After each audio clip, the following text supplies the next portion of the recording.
November 8th, 2018 meeting of the City of Lawrence Redevelopment Commission is called to order. A quorum is present. Commissioners Blunt, Clifford, Hicks, Kimberly, Sullivan, and non-voting member Dick Freege for being here. The next is the approval of the minutes from the September 25th, 2018 meeting. The commissioners have reviewed the minutes. Is there any discussion? If not, may I have a motion for approval of the minutes? So moved. And do I hear a second? Seconded by Brian. And all those in favor by show of hands? Unanimous. Thank you. Next on the agenda is approval of claims and purchase orders for payment. Today we have 3 vouchers totaling $90,440.16. Mr. Starnes, please comment on these transactions. I think this is really kind of usual suspects kind of thing. So if there are any questions, happy to go through that. But we do have, I guess the one thing I would be sure to speak to is the EPA Brownfield grant is in the process of being closed out. So this is the last tranche of expenses. We may have claims in the next month or two related to wrapping up, all of which again will be covered under the grant, but for administrative things. But I think all of the field work to be done under the grant should now have been billed. So we'll be wrapping up that process and closing out the grant with the EPA with BCA's help. That's part of their scope under the contract. So yes, question. Is there a possibility of getting a follow-on grant? I have talked to BCA about applying again. The notice of funding availability for EPA grants was just released recently.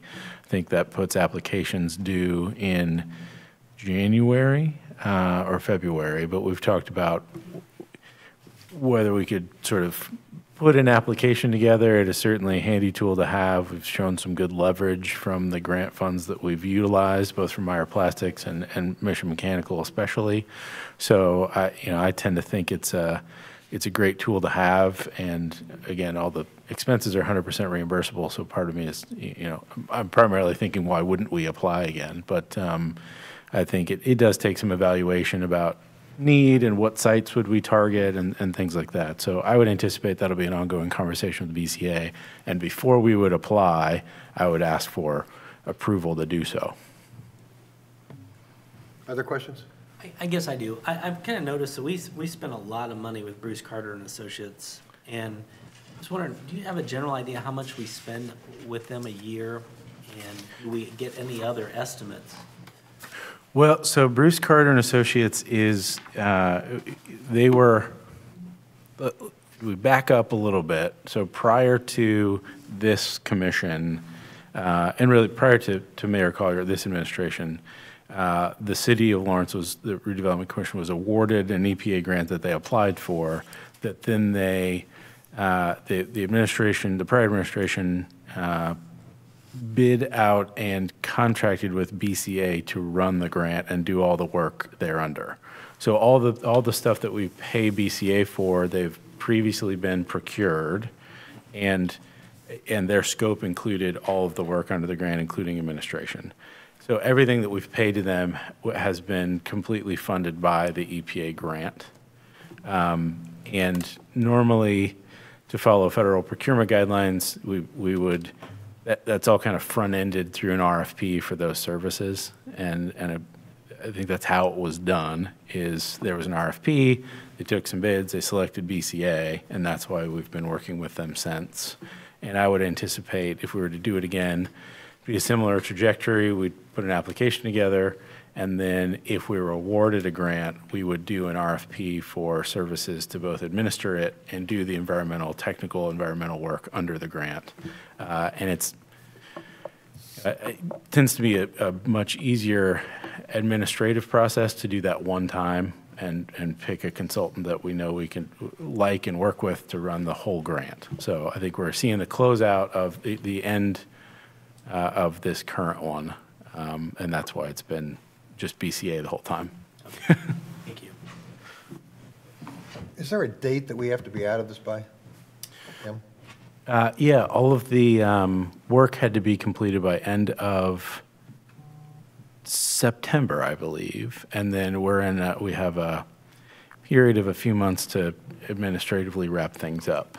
So we're in that window, and on timeline, didn't need an extension or anything like that. So Great. on track to close it out. Terrific. Other questions? Hearing none, may I have a motion for approval?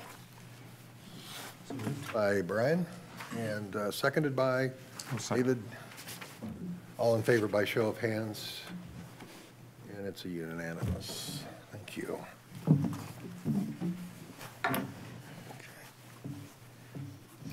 One for a change. Just a note before Mr. Starnes starts his staff report.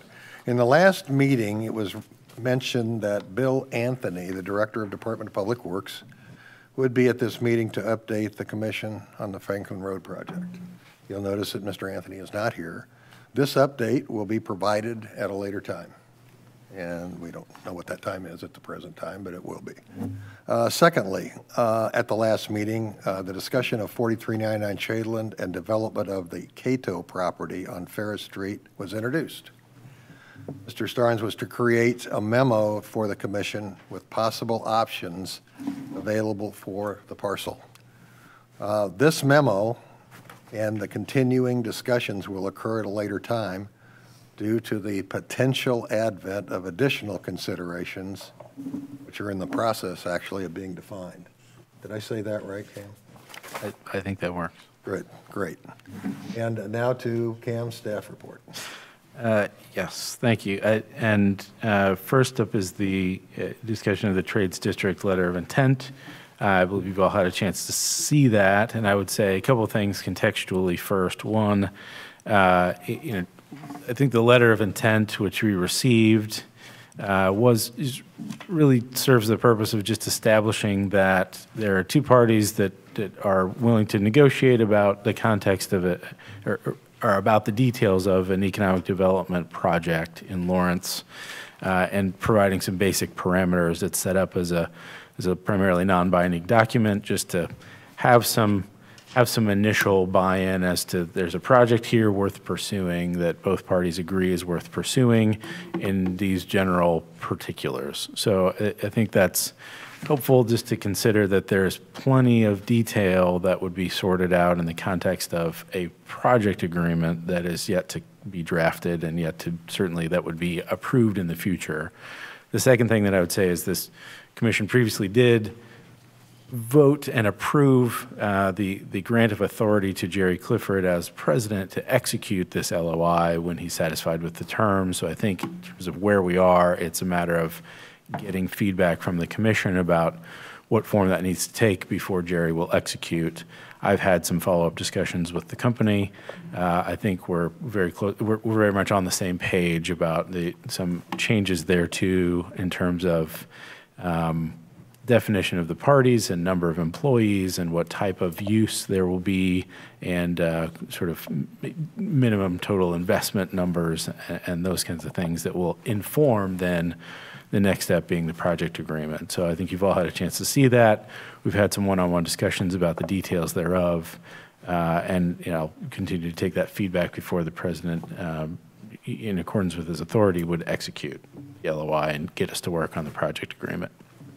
So I think that's where things stand. If there are any questions or discussion points, I'm happy to turn that over to you all. I'd like to add just a comment. I really appreciate the commissioner's involvement with this and the conversations that they've had with Cam over it. He and I have had an opportunity to talk about this 3 or 4 times at this point. Mm-hmm. And it's changed now to the point that I'm pretty comfortable with what we're doing. It's not intended to be a hard and fast agreement at this point. It's something that's in developmental process would be a better way, I think, of saying it. So again, thanks for all your input, and I'm pretty pleased with the way the document has turned out at this stage. Any other comments or questions from the commissioners? Commissioner Kimberly.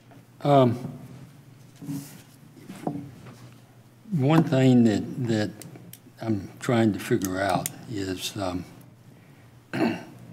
normally along with something like this, we would have a statement of economic impact or benefit for the city, for the RDC. Because we're going to get asked the question of why are we doing what we're doing, and what is the benefit for the city of Lawrence and for the RDC? And right now, that's kind of hard to answer. And whether or not that's an addendum or a preamble, and you know, how does this fit with the vision of where Lawrence is trying to go, or what the RDC is trying to accomplish? You know, that would be one thing. Another one would be, I'm not sure I understand why, if we're providing the property as is proposed, why we're then going to pay for site prep. In paragraph 14C,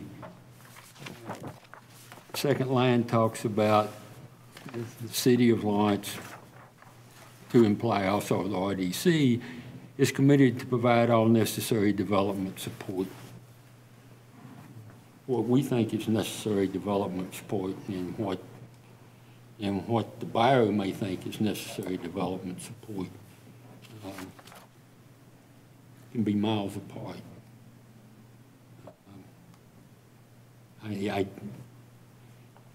And experience says once this thing gets signed and there's a discussion, well, let's see what the agreement says. You know, what's in the LOI. I'm not sure exactly how you define that, but that's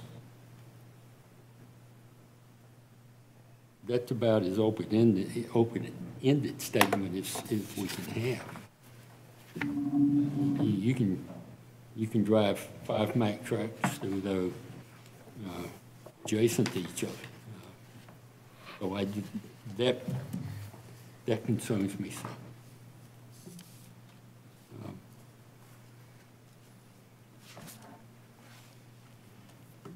Some of the other things that I had sent the comments I'd sent to Cammy's already responded to, and so.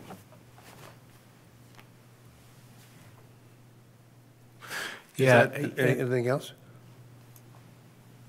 No, those are. Okay. Go ahead, Ken. Yeah, I would say as to the first point, I would anticipate that there will certainly be some analysis that would be part of the project agreement. I think the question before us in the LOI is this something we want to even work on? And if it's yes, and again, I think the vote has already been yes, and the president can sign when he sees fit, unless the feedback is now, Jerry, I don't want you to sign this because I don't think this is worth working on. Then that's really kind of the binary question now. And there's certainly a lot of breadth in plenty of the terms, the one that you mentioned included about provide necessary development services. The project will necessarily define what the give and take is, what the commitments are on both sides of the agreement to a very high level of detail. So I would say, while I would agree that that's a broad term, the question here is a broad question, which is this a potential project that the Redevelopment Commission is in favor of working on toward the terms of a project agreement and filling in those details, or not? And well, I understand that, but I would counter with, if we don't know what the economic impact and benefits are for the RDC and the city of Lawrence, how can we say that this is a good document that we want to go forward with?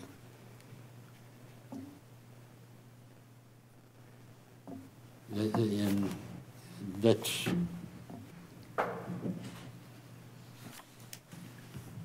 Well, I mean, I mean, that's your provenance as the commission. We're this far, that's your decision to make, I think. And I would say, you know, we have amended it to now include we know how many employees will be located on the site. We have a target toward investment that will be captured in our tax increment financing district for reinvestment in infrastructure and training, and it is a use that is entirely consistent, you know, as I see it with. can we get that information? where did you see that before, Bruce? That's what I want to know. Because I asked somebody that was my predecessor here in economic development for that exact document once, and it didn't exist. So what is the document you're looking for? That's what I mean, you've got a company that's, that we know is a real company, okay?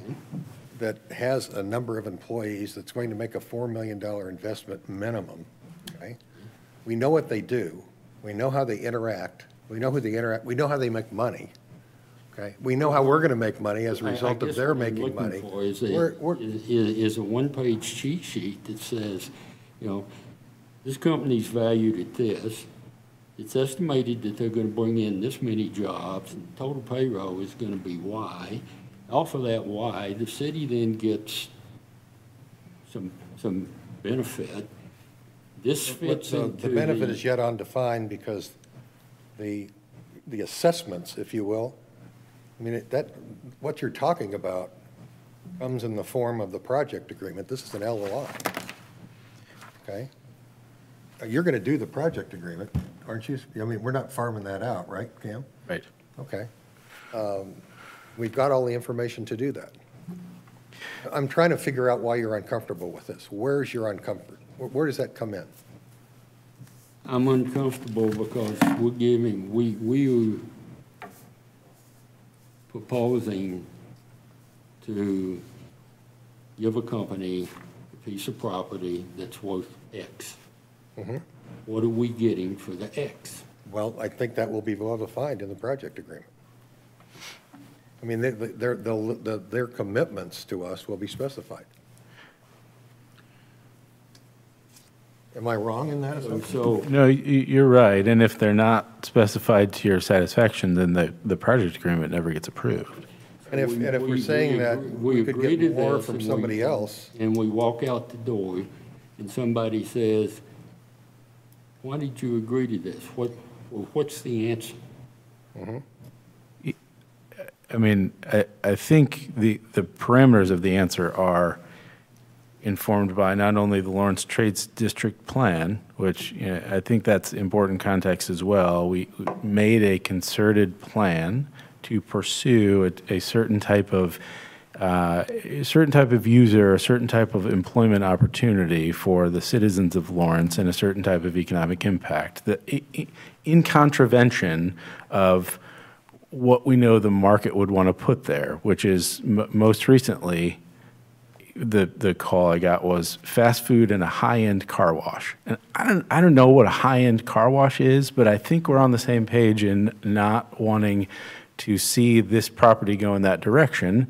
So we took the time to do a plan that said, how about employment and a different type of investment that would be of greater benefit? So I think there's enough, when I read the LOI, I see enough in there that would put it in consistency with that plan. And I see 200 plus current jobs. I see corporate headquarters. I see $4 million in investment. And I see training. And I see things that we wanted when we put together that plan. So if somebody's asking me that question about the LOI, that's my answer. Well, you all might have your own answers. And then, the problem is, you're the only one with that information, and all I'm asking for is that be laid out in a one-page bullet. These are the things that we think will happen by doing this. Yeah, Everything that I just said, I believe, is in the LOI as it stands. It is. There's, Well, where is there anything in the LOI about trades district? Where is there anything in the LOI about number of jobs? I mean, you've just said that everything that you've just said is in the LOI, but I see nothing in the LOI about trades district. I see nothing in the LOI about number of jobs. And I think all Mr. Kimmery is asking for is that some of that be reflected in writing somewhere. And it seems to me that if you want his vote for the project agreement, rather than be so hostile to these very reasonable requests, you'd accommodate him. Well, gosh, I don't. And I apologize if I was being hostile. I'm into these details. This has changed a lot since it first came out, and I'm familiar with all those details now. And that's why this was shared with all the commissioners as well. Part of that is just getting to know the company, who they are. And I certainly didn't intend to be hostile. I think there were questions posed that I wanted to provide responses to, and the number of jobs is now in paragraph 1A, and the trades district plan is hosted on our. I mean, if we need to incorporate it by reference into this LOI somehow, we can add that. I think I spoke about it because it's something that an exercise that this commission went through together. It's hosted on our website. It's something that I've presented on several occasions. It's in fact the document that got this company interested in making an investment in the community here. So, I saw it as an already existing living document that provides context for this LOI. And I do think the jobs number is in there. We've incorporated that feedback that we received from you, Bruce, from Justice Sullivan. Jerry and I had plenty of discussion about some of the details here. And again, as a general document that says, is this something that is potentially worth pursuing, yes or no? Those are the reasons that I would say yes if somebody were to ask me. What do you have any, this 14C, do you have any idea of what we're talking about in the way of dollars? When we say we're going to pay all necessary, they can walk away if we don't provide all necessary development support. Are we talking $1 million? Are we talking $25,000? What's all necessary development support in your mind? What are we committing? What are we expressing our intent to do there? I think the intent is to figure that out. I mean, I don't think the intent is anything beyond that to a specific dollar figure. That is sort of the overall approval clause on their side. We know that on our side, to get a project agreement that's enforceable, you all are going to have to vote to approve it. If they get the terms that they think are fair to their company from whatever their corporate decision-making and governance process is, that's it right there. If it's not what they would consider necessary development support. They asked us to pay all necessary development costs. Is that why this language is in here? No. So why is the language in here? Again, that's how I interpret it, that it means necessary development support related to the project in terms that would be negotiated and agreed upon in a project agreement to their satisfaction and ours. Okay. Well, there's a sentence in here that says that buyer may terminate the project agreement for any reason in its sole and absolute discretion. And then we have this 14 that says conditions to the buyer's obligations to close. What I'm trying to get my head around is why, if they can walk away for any reason whatsoever without even having to tell us what it is, what does 14 accomplish? Why is it in here? I'm just trying to understand. If they've got a total and absolute ability to walk away at any point in time, what is the function of 14? And I guess all I could think of was that they wanted to have it clear that they wanted us to put up all necessary development costs, and so that going into it, we'd both be on the same wavelength, that they were looking at something more than just our giving them the property, that they were also looking to us to expend a certain amount of money to do development, and that may be perfectly fine, but I mean they don't need that language in here, because they can walk away if they decide that the groundhog didn't pop up on Groundhog Day, and so why have this in here, and what are we telling them that we're willing to do for them by having this in here? I mean, first, yes, I think either party could walk away from this non-binding document for any specious reason. No, but that's not what this says. This says they can walk away from the project agreement for any reason whatsoever. Well, obviously, we can all walk away from the non-binding agreement, but this says they can walk away from the binding agreement for any reason whatsoever, and we can't do that, right? We can't walk away from the binding agreement. There's nothing in here that says that we can walk away from the binding agreement for any reason whatsoever.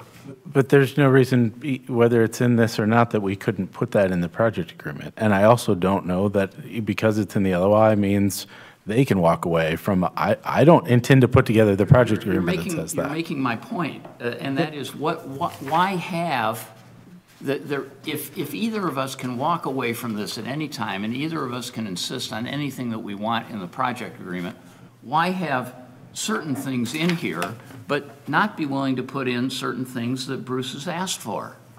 I don't believe I ever said I was not willing to put in certain things that were requested. I said that I think they're in there. B, if we would rather just not ever do this LOI because it's causing more trouble than it seems to be worth, then tell me that, although the commission has already essentially given Jerry the authority to execute it. I brought it to the commission because I received it from the company and thought it might be a helpful springboard to start thinking about how this deal might come together in the context of a project agreement.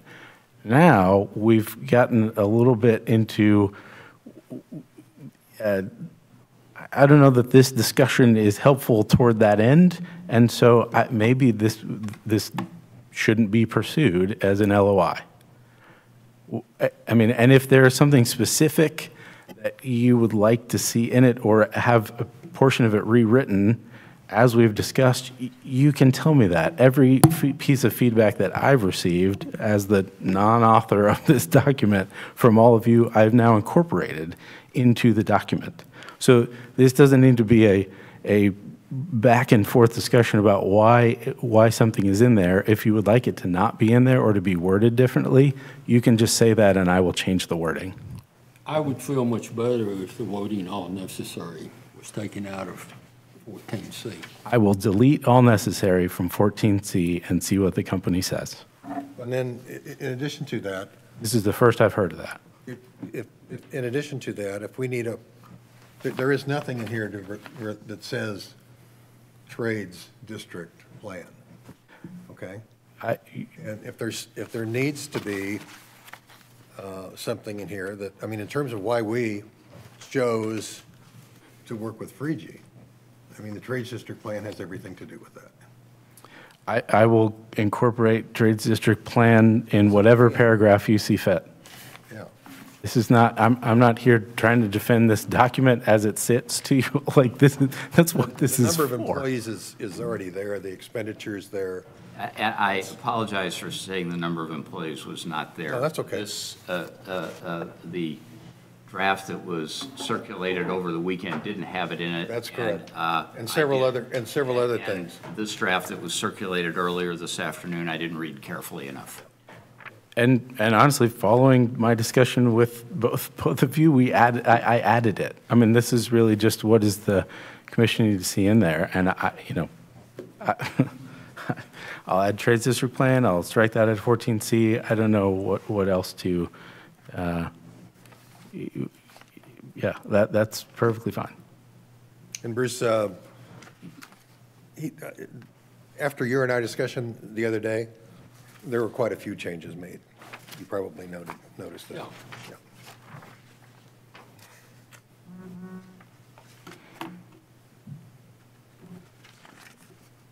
So we're going to modify 14C, Sure. and then we'll, a paragraph about the trade system. Sure.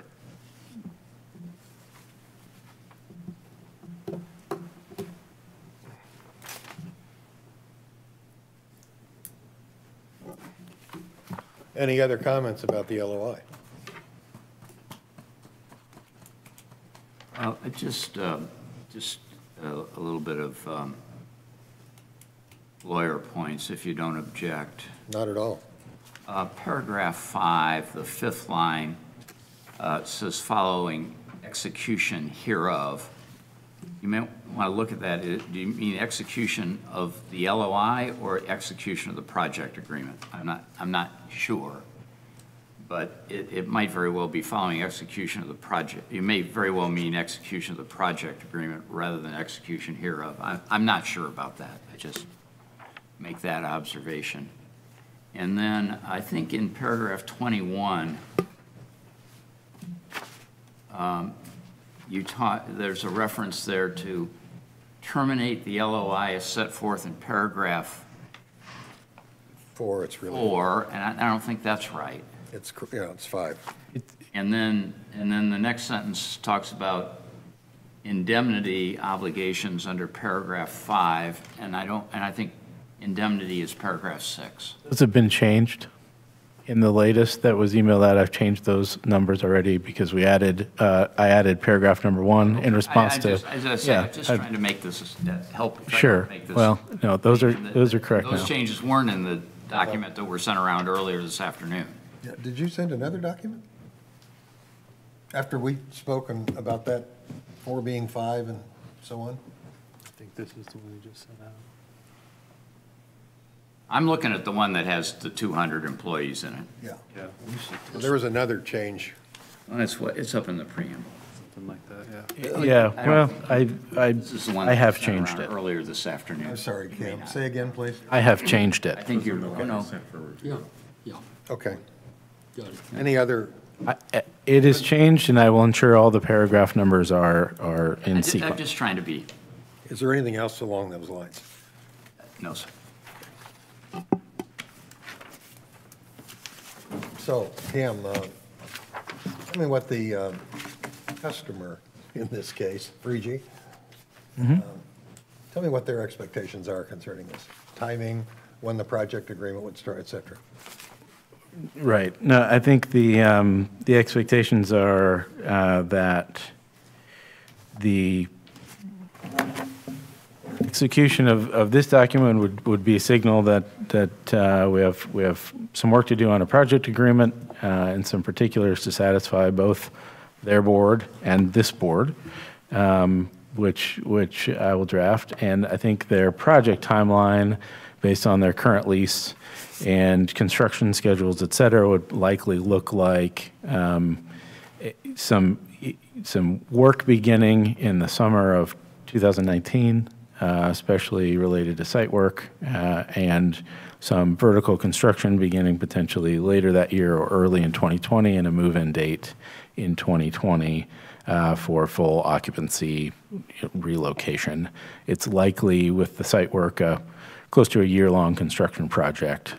So I think in terms of timeline, that's really what drove the initial discussion about due diligence period that I think we've talked about. It was kind of shorthand for here's our timeline. I think we were right to reject that being called the due diligence period. We'll look for a closing. The agreement currently says 180 days. For transfer, work would then begin in 2019 in a visible fashion. But and then from the date of the execution of this, we'd have 90 days to put together a project agreement and be presenting it both to the company and to the Redevelopment Commission for consideration. Thank you.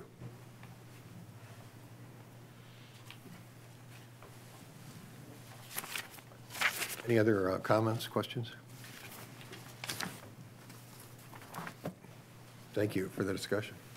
Gentlemen, I'm reminded by my able assistant that we have to be out of here in 15 minutes because of the commitment we made when we changed the meeting to those following us. So it's just a reminder on time. So Cam, briefly, 4323 and 4399 Shadeland, and then the Shadeland corridor. Yeah, how about in the interest of time, we just sort of collapse 2 and 3. I think first, by way of update on 4423 Shadeland, I'm trying to get together with Keith Matthews of ServiceMaster franchise that, again, was awarded a project under an RFP that this commission previously issued. He's the only bidder. We selected it. We have a project agreement. I think there have been, like we've talked about, some unforeseen expenses related to rehabilitation of that building, especially fire suppression and some issues with the roof, et cetera, that have changed the economics of the project such that I think that ServiceMaster is concerned that it would end up upside down on the property if it purchased it from us and spent the money necessary to rehabilitate the structure. So, I'm still working to pin that down for sure with the company, but there may need to be some contingency evaluation on our part about what happens to the project or the property if that is the case. I think we'd have a couple of options. Again, none of which are ideal. We would like to see that move forward. Property's been the subject of some vandalism recently, so I think there, in the near term, needs to be some decisions made about which direction that's going to go. We did talk a little bit last meeting about 4399 Shadeland, which is the southern piece of the property that was part of the sheriff's garage footprint. It controls access to a larger parcel controlled by the Kaido Trust. There's some development interest in that parcel. I would think it could be a positive sort of affordable housing, multifamily play there that would be a benefit. But between the uncertainty around ServiceMaster and what happens with the Kaido property, in the last few weeks, I've started to wonder if it isn't time to kind of zoom out and look at Shadeland as a corridor from an economic development and planning standpoint. We have some property that the RDC controls there. We have a coming advent of better proximity to transit for the corridor. We have a parcel that's large that would support a significant development for sale. We have a couple of corner or smaller parcels along Shadeland that are currently unimproved and being marketed for sale. I think the Racquet Club had been for sale and now is actually considering a significant investment in upgrading that facility and staying put for a while. And then, of course, Shadeland, by way of 465, comes around to 56th Street, which is sort of the other front door of Lawrence. So it might be time to take a little bit broader look at what do we think would be positive for the corridor. That's, again, informed by these sort of decisions about property that the Redevelopment Commission controls, and also some discussions going back quite a while with the counselor for that district, Terrell Giles, who would really like to see some attention to Shadeland and 56th Street and 465 as well. And I think he's right. I agree with that. And so what shape that takes, we'll see. Maybe it's a new allocation area, a new TIF district that could capture some of the revenue to come online once the Redevelopment Commission sells its property, sees some development on currently unimproved lots, some additional valuation related to the Racquet Club's investment, et cetera. So I think it's time to probably consider all of those things in the context of what does that dictate in terms of the Redevelopment Commission's activities. So I think time running short, that's something I would like to discuss and what that prospect would look like, what the process would look like.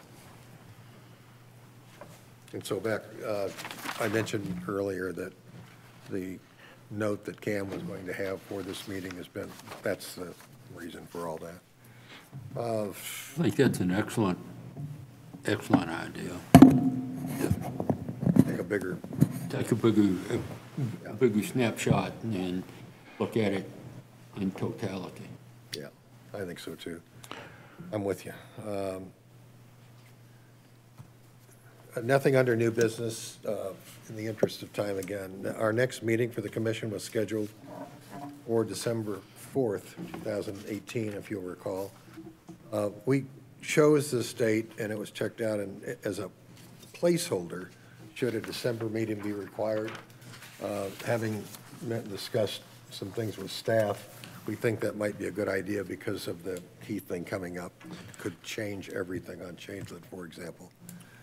So we'll go ahead with the meeting on that date. Other than that, I had a personal thing. I'd like to remind everyone that Veterans Day Parade is Saturday.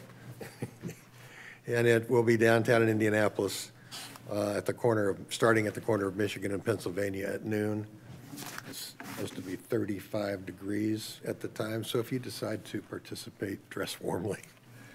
Lastly, happy Thanksgiving, everyone. If the commissioners have no other business, I will entertain a motion to adjourn. So moved. Second. And all in favor with show of hands. Thank you. Meet our commitment. We're so worried. Redevelopment Commission's jurisdiction is the entire selected.